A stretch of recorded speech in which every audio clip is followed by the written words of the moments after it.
Good afternoon, fifth grade. It is really great to hopefully hear and see from you, hear what you're up to as you start to interact with me on this YouTube page. This playlist is the Story Corner playlist. It is only going to be stories. It doesn't relate to your lessons that's coming in the mail. It's just a chance to sit back and enjoy a story. I'm calling it Story Corner because I will be sitting in a cozy corner of my house like this one, in my rocking chair, feeling cozy at home. So you could get cozy in the floor, like with a pillow or a blanket on your bed, kind of like you get cozy in my class if you are in my learning lab when we read. So find a cozy spot. And today's book is going to be a short story. I picked this book because I know y'all are all at home with your family, and I'm the oldest of my family, so I know what it's like to be an oldest sibling, and sometimes you love playing with your brothers and sisters, and sometimes they can drive you crazy. I know from having older cousins that sometimes it's hard to have people older than you that think they can tell you what to do, and this book kind of talks about having brothers and sisters. So let me set you up here. And, oh, in the background, you might be wondering, what is that thing? This is an instrument called a hammer dulcimer that I am teaching myself to play. So that's sitting behind me. But this is our book. It's called His Royal Highness King Baby. A Terrible True Story.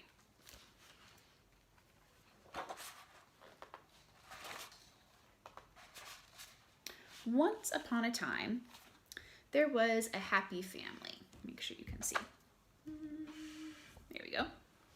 Once upon a time, there was a happy family. A mom, a dad, a gerbil, and the most beautifulest, cleverest, ever so kindest princess with long, flowing, wondrous hair. In fact, actually, she is me. They all lived happily together in the land where there was always time for stories, plenty of room on your mom's lap, and absolutely never any screaming. Until one horrible, not nice day when a new ruler was born. Behold, His Royal Highness, King Baby.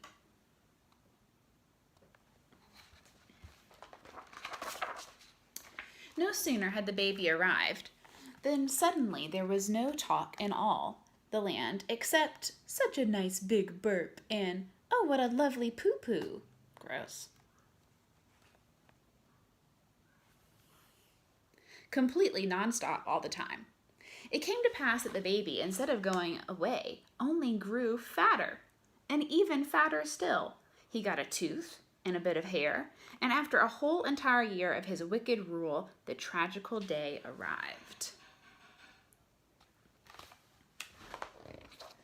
The king's first birthday. Dun, dun, dun. At the very stroke of 6:15 o'clock, the darling princess was woken by the rude and very awful shouty shrieking of the darling birthday boy, ruler of the land, his royal tininess, King Baby. The gentle girl, lovely in all her ways, had to cook her own breakfast alone by herself, like a poor orphan child. But meanwhile, behold, his royal hungriness, his really rather greediness, his royal roundness, King Baby.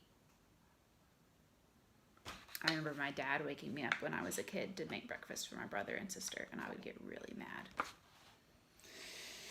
mad.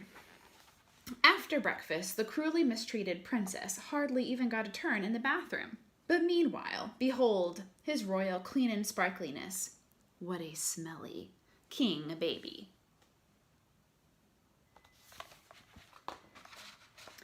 Then the kind-hearted girl, as beautiful as a spring flower, clothed only in a raggedy old dress that she had grown out of ages ago, was turned by her cruel, almost stepmother into a servant and had to tidy up her whole entire bedroom with completely no help from anybody.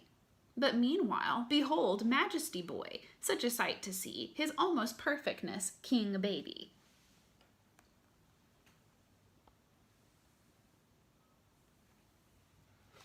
Wait a minute. It looks like Mom is cleaning the bedroom. Oh no.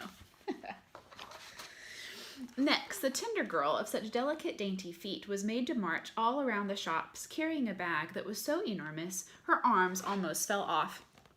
And when she was forced to run behind the splendid carriage, wherein rested the royal bottom, behold his one and only spoiledness king baby.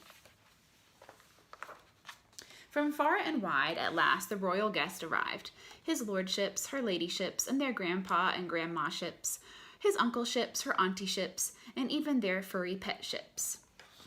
They came bearing gifts, kneeling before him, kissing his toes, speaking only in nonsense. Bada-dooba-wub, ickle-tickle-pickle-poo, whipsy-wopsy-woo.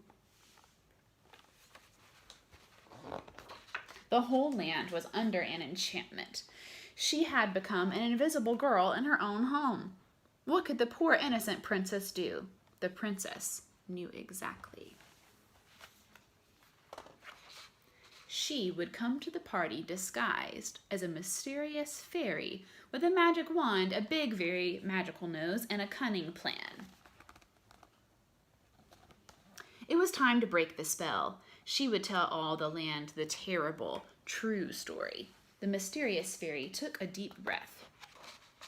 Once upon a time, but before she could even begin, there appeared a giant cake of chocolate with candles on top. Everyone was singing. The king was crowned. Happy birthday to him. Happy birthday to him. Happy birthday, dear, his really annoying boringness. Happy birthday to him. Scarcely had these words been sung when hark, a royal scream echoed around the palace. Behold, his royal unhappiness with royal drool all dribbling down.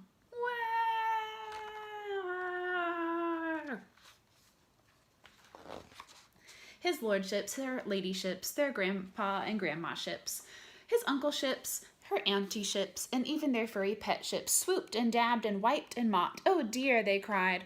Who didn't have their nap? Off to bed. Say night-night, wave bye-bye. His poor birthday highness only screamed louder, and even louder still. He kicked his legs. He thumped his fist. He shook his head. He threw down his orb, his scepter, and his royal crown. Despite all that had befallen her, the kind fairy's loveliness had grown ever stronger. Like a sparkling mountain stream, she would rescue him. Don't cry, Mr. Baby, she whispered in his ear, and she kissed his cheek. And in an instant, his screaming was cured. He smiled and giggled and pointed at her ugly nose. My brother and I must do our coloring now, the fairy declared to all the land. We are leaving without delay. And so they did, together holding hands. But not before the little king issued a royal decree. Blub-dub-bib-nub. Which is baby for, behold, my favorite and my best princess big sister ever in the whole world, basically.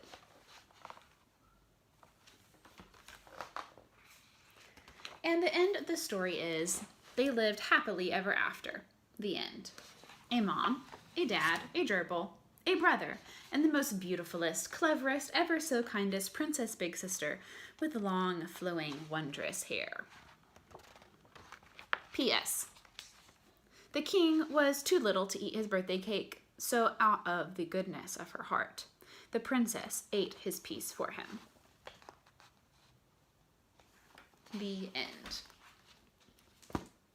So, I don't know if you can relate to the most beautifulest, smartest, wondrous big sister, but I know that I definitely can from when I was a kid. You can tune back in here tomorrow. We're going to start reading a chapter book, and you'll get to see a sneak peek of that on tomorrow if you come back to this same playlist. So come back tomorrow. You can let me know what you thought of this book, loved it, hated it, why you liked it, funniest part in the comments underneath this video. Would love to hear from you. We'll be reading this chapter book that's coming up, and then I can take requests for types of stories that you would like to hear. But I would just love to hear from you. I miss you guys. Bye.